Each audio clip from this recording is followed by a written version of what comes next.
The Fight of the Boldies. Popeye, the sailor man, the guy who eats a lot of spinach, even though it doesn't really have that much iron. So basically, his powers are a placebo effect. Versus Saitama, the guy who did 100 push-ups and now he can destroy planets, apparently. Because that's how it works, right? Right? But also he went bald, so I guess it's a trade-off, you know? Who would win in that battle? Sorry, wait, hold on. That's copyrighted. Who would win in a battle to the death? I mean, yeah, let's see who'd win. First of all, we have the Cape Baldy himself, Saitama, Class A hero. So Saitama is basically the strongest in his universe, so every feat produced in this series is just lesser than what Saitama has, and a lot of the times it literally is done against Saitama. So you have to understand that whatever I'm gonna talk about here, Saitama is above it.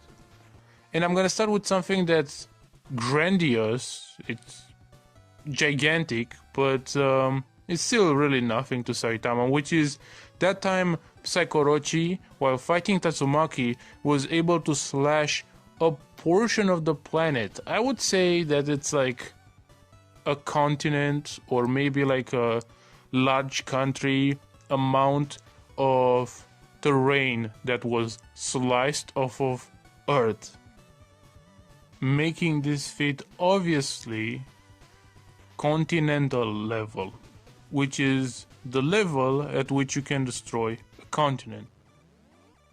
Something that is arguably more impressive, though I guess it's up to you, is the collapsing star roaring cannon of Boros, which in the manga and the webcomic and even the databook, it's stated that it can shave the surface of the planet, which obviously, because the surface of the planet is so big, would amount around multi-continental level. That's how strong it would be.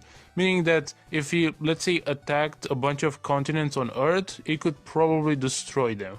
That's how strong this blast is. And obviously there's way to say it's stronger, but I'm gonna talk about that later in the video. The third exhibit I wanna come forth with is that time Orochi did this one attack where he pulled basically magma and energy and all of that from the core of the planet. And if you scale that to, for example, how big the moon is, obviously that attack is not as big as the moon, but if you add the fact that he had to pull it through all of that core of the earth and every layer of the earth in a relatively short amount of time, it's actually insanely impressive. He even shakes the whole planet while doing it, which overall this feat has been calculated to be around the equivalent of destroying a moon. I'm not gonna get into the math of it because I don't think anyone cares, but keep in mind that this is the equivalent of destroying a moon. That's how strong this feat is. Speaking of the moon, Saitama was able to basically jump off of the moon so hard that he casually did mass destruction to it. It's actually a very good feat, especially since he does it casually. Rarely you see characters being able to do damage on such a large scale just without wanting to do it even. You know, just because Saitama needed to push himself back to the earth. Aside from that, I guess you could also argue that Saitama could destroy the planet because he once, in the webcomic, in panel, which I'm pretty sure, if I remember correctly, got retconned or redrawn or whatever, because it wasn't in character with Saitama, but I might be wrong and it might still be there. Basically, Saitama says he's going to destroy the planet if he goes very angry, which, I mean, you can believe him, I do, but you can also not believe him, so that's fine. And aside from that, there's the fact that I think Murata even states that he might be able to destroy the planet.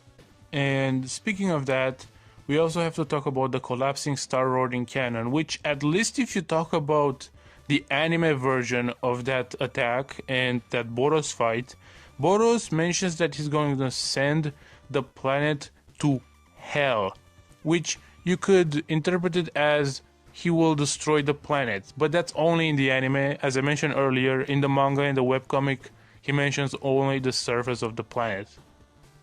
But I guess if we had to be the most charitable and take the strongest version of Saitama there is, that would be the one.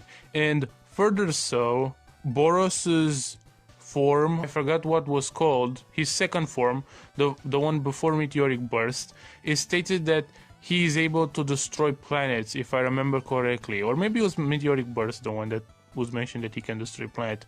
But regardless, with his collapsing star rolling cannon, in the anime guide, it's stated that he can destroy a star or something like that. Which, if you want to be very charitable to Saitama and be the most charitable you could be, you could argue that this is true, and we're gonna take the anime version of the fight in consideration, and basically Saitama is able to destroy stars with serious punches, or maybe even solar systems. And I feel like that's about it. This is how strong I would have Saitama at its max. If you want to go with the minimum, he would be able to probably destroy like multiple continents, or, you know, the moon. And if you want to max out his stats, I would say he can destroy like a star or like a solar system. If I had to guess what Saitama's speed, I would say it's like maybe faster than light. The problem with that is that in a recent chapter of the manga, we have had the timer on to see how fast Garo is, and he was only supersonic in terms of speed. That's how the calculations went. They made him like supersonic, which is unfortunate. That timer on display really ruins the speed of the universe. But if you want to ignore that and go by other things, I would say that there's characters who are relatively weak that can use lightning, and other characters who can dodge lightning. And we even have characters that are stated to be light speed, which are not particularly the strongest in the verse, or characters that are stated to be able to shoot lasers which are made of light. So if you ask me how fast I think Saitama is, I'm gonna say he's like faster than the speed of light, but I really don't know to what extent. It really depends on what do you think the speed of the people like Genos is. If you think he's like massively hypersonic, then you might argue that Saitama it's like light speed. But if you think that Genos himself is light speed, for example, then I would say that Saitama's like, I don't know, tens, hundreds of times, maybe even light speed. But it's very questionable, you know? It's very hard to get a grasp on the speed of the characters, because it's always inconsistent with this series, you know? Sometimes they're like lightning level, sometimes they're like light level, and as you see in the last chapter, Garo is apparently only able to move at supersonic speeds. It's very weird. On the other hand, we have Popeye the Sailor Man, not to be confused with Popeye the Sailor Moon, which is a whole different thing. He is bold as well, and I'm pretty sure is a smoker, and he eats a lot of spinach, even though technically that shouldn't give him enough iron to do anything, because spinach is not really that high on iron, so it's more of a placebo effect. And I guess if you watch my last video, you will learn that Popeye is actually a trans as well.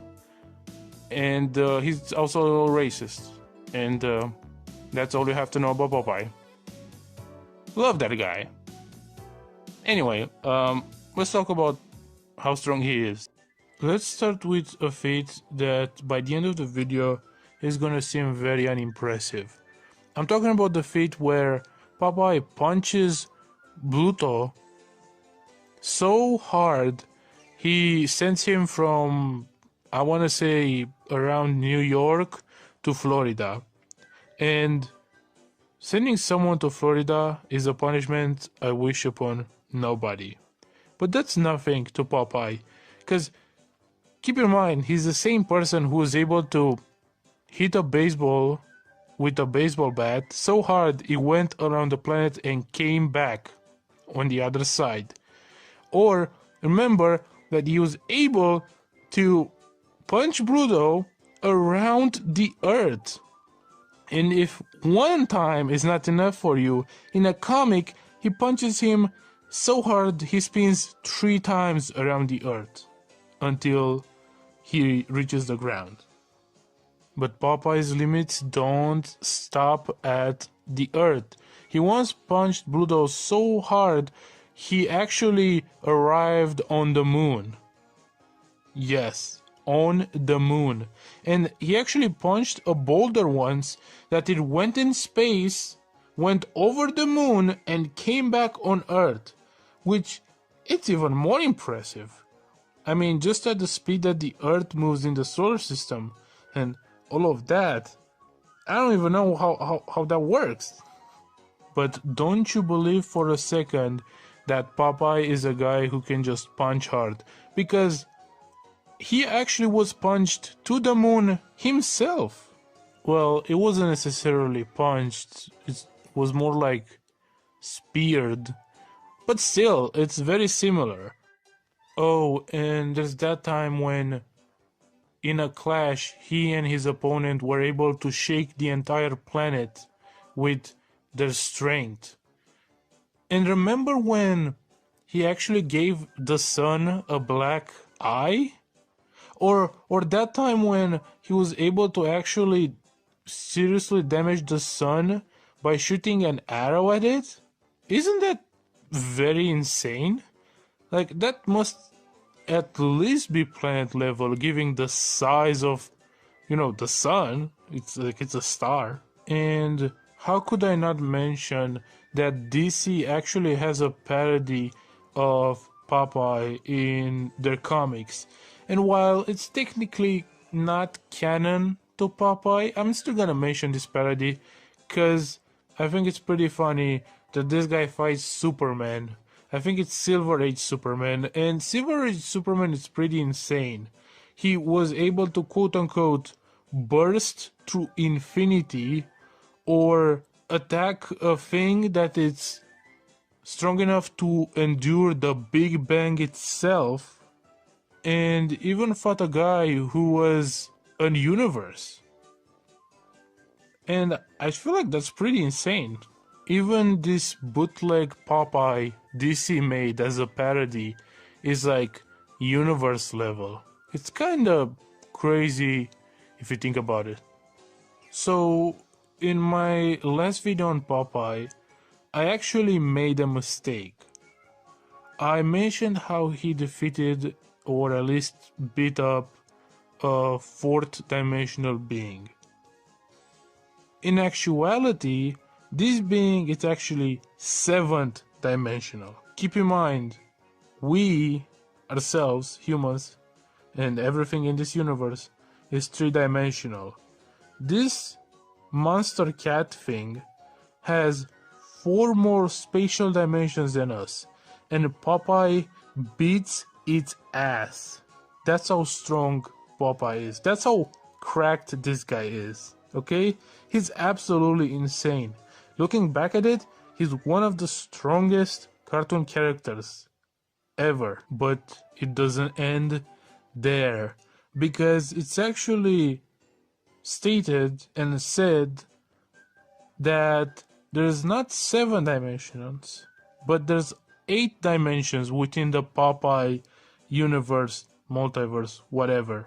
And the funny thing about that is that Popeye is able to break to the cartoon on occasion, and he's even able to beat the animator, or at least hurt the animator who is drawing everything, which would mean that at least on paper, get it, on paper, because it's drawn, you get it, Popeye should be somewhere up to 8 dimensional, maybe 9th dimensional, which is just insane. Like, think about that. Think about, for example, that we as 3-dimensional beings are infinitely stronger than 2-dimensional beings, and 4-dimensional beings are infinitely stronger than us, and 5th-dimensional beings are infinitely stronger than 4-dimensional beings, and so on, up until you get to like 8 or 9 dimensions. And now you can just comprehend how much stronger Popeye is than a normal human or just anything that is 3-dimensional. Popeye is freaking cracked. And even when all of reality is being turned off, I mean, literally that's what happens. There's this one comic where like it's like, oh yeah, okay, God about to turn off reality. Okay, fine. And keep in mind, this reality has 8 dimensions, 8 spatial dimensions, right? And Popeye's there is like, no, I'm not gonna disappear. I ate some spinach, so I'm actually gonna keep existing, even though you deleted 8 spatial dimensions. Bro, this guy is the most cracked cartoon character ever. He's more cracked than Bugs Bunny. It's kinda insane if you think about it. And get this, because this is the most funniest part I've seen from him. This is actually beyond everything he has ever done. And listen, I'm not even gonna mention all the feats where he basically reality warps with his punches. Like, I know it's called Toon Force, but he actually uses it to a crazy extent. Like, he punches, I don't know, your mom, and she transforms into Michael Jackson or something. Like, it's insane what he does. It's straight up reality warping. But the most cracked thing I've seen that's actually very funny is the fact that he has been erased from existence at least on 2 occasions, and he can come back from non-existence, eat spinach, and then come back to existing. So it doesn't matter if you like erase him, unless you're like some ultra giga strongest, very strong god who's like even stronger than like, I don't know, 8 or 9 dimensions, which, I mean, there are gods in fiction that are that strong, but unless you're something like that, how are you gonna destroy this guy? Because he can just come back from non-existence by eating spinach. How does he eat spinach if it doesn't exist? I don't know, but he somehow does it, and he just, I don't know, imagine something like Madara from Naruto, right? He tries to attack him with a truth-seeking orb, and the truth-seeking orb like erases him from existence, right? This guy just comes back and eats some spinach and beats the crap out of Madara. It's insane. The only, I guess, part where it's kind of disappointing, it's his speed. His best feats really are him being able to dodge and even catch lightning and like swing with it, which is pretty funny.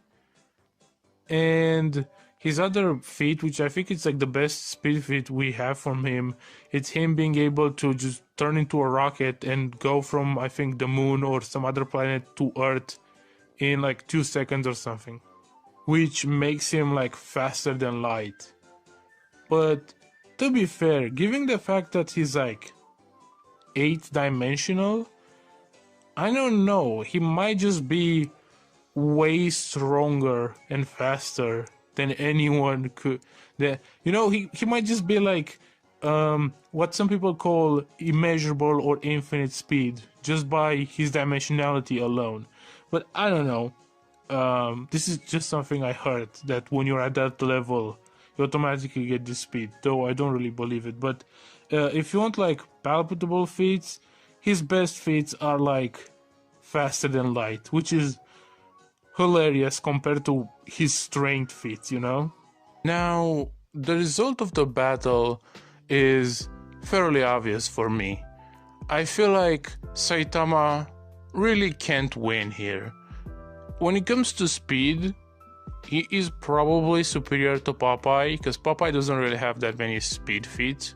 His best speed feat is like his light speed maybe, but Saitama could easily be said to be light speed based on the feats of other characters and statements of the other characters from his series, while Popeye is at most like able to fight off lightning or rocket himself at light speed. But even then, Popeye's feats, his best feats especially, are way out of Saitama's league.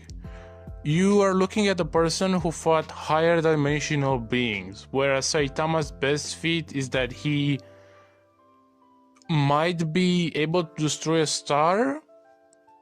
Maybe if you're very charitable to him, you know, while Popeye can fight again characters that are infinitely beyond the 3 dimensions that we are in. And Saitama is also 3-dimensional. You have to really think about that one. Saitama really doesn't have anything on Popeye. Even if, let's say, you say that Popeye's durability is very low, he can just come back to life. Like, he can just reappear out of non-existence and eat spinach and continue to fight. Whereas Saitama has never been like seen being able to tank a punch, be destroyed, and then he just comes back. That never really happened. But with Popeye, it does happen that even if he like gets disintegrated into nothingness, he just comes back. Even when existence itself was terminated, he was still there. He was like, oh, I'm just chilling, bro. I don't really care about this whole terminating all of existence thing. So the difference between them and the difference between their feats in terms of their strength and their abilities, it's quite large. And I know I'm gonna annoy and make mad a lot of Saitama fans, but Popeye is just cracked, and I'm sorry for you, but like, he's infinitely stronger than Saitama, and he's infinitely stronger than Saitama like 7 times. It's like, you know, a 4-dimensional being, it's infinitely stronger than a 3-dimensional being, and a 5-dimensional being, it's infinitely stronger than a 4-dimensional being, and so on up until you get to 7. So between Saitama and Popeye, there's like 7 or 8 infinities, which, you know, it's kind of messed up if you really think about it, to even put them in the same matchup. But yeah, that was my analysis of the battle between Popeye and Saitama. Tell me what you think in the comments below, and how you hate me, and how Saitama is actually the strongest person ever, and how he's like a gag character, and how actually he has never been defeated or something. I can't wait for those arguments. They're so good, I swear. But anyway, thank you for watching the video. See you next time. I am Crack, and I am out. Fantasy.